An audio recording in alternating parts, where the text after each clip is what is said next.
எங்களுக்கு வசதிங்க. அந்த பத்திரம் கேட்டால் கொடுக்க மாட்டேங்கிறாங்க. அந்த பத்திரத்தை வாங்கி ஒன்று அடமானம் வைக்கிறோம். இந்த வித்து கூட அவங்களுக்கும் பணம் கொடுத்துட்டு நாங்கள் எடுத்துக்கிறோங்கிறோம். ஆனால் அவங்க கொடுக்க மாட்டேங்கிறாங்க. மகளும் மருமகனும் 2 தான். ம் ஏன் இப்படி இருக்காங்க? அவங்க முடிஞ்சா அவங்க கேட்க மாட்டோம், எங்களால் முடியலன்னு தானே கேட்குறோம் அப்படின்னு சொல்கிறாங்க. அப்போமா கேட்டும் கல் நெஞ்சு மாதிரி கொடுக்காம இருக்காங்க. எந்த வீடியோ சொல்கிற? அந்த தாத்தாவும் பாட்டியுமா பார்த்தியா? ம் அது விஷயம் தெரியுமா என்னென்னு? அவங்களுக்கு 2 பொண்ணு ஒரு பையன். பையனுக்கு மண்டையில் அடிபட்டு வீட்டில் இருக்காராம், வேலைக்கெல்லாம் போக முடியாதான்.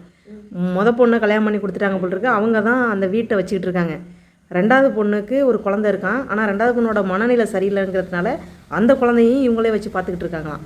இப்போ இவ்வளோ சிரமத்துக்கு நடுவில் அந்த அம்மா அழுகும்போது அவ்வளோ கஷ்டமாக இருக்குது. அவங்க கேட்குறது என்ன அப்படின்னா, அந்த பத்திரத்தை நாம் அடவு வச்சுட்டு பணம் வாங்கலாம், இல்லைனா விற்றுட்டு 3 பேருக்குமே சமமாக நான் பணத்தை பிரித்து கொடுக்கலாம் அப்படின்ற மாதிரி தான் அவங்க மைண்ட் செட்டு. அவங்களுக்கு சொந்தக்காரங்க சுற்றி வர இருக்கிறவங்க யாராவது இருந்தீங்கன்னா அவங்களுக்கு போய் என்ன ஏதுன்னு பார்த்து அவங்களுடைய பிரச்சனையை தீர்வு காணுங்க.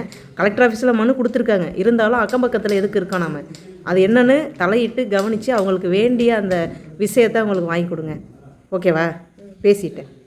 அவங்களுக்கு அது ஓகே ஆகிடுச்சு அப்படின்னு சொல்லி தகவல் வரும். வரணும், வந்தே ஆகணும். வரும்.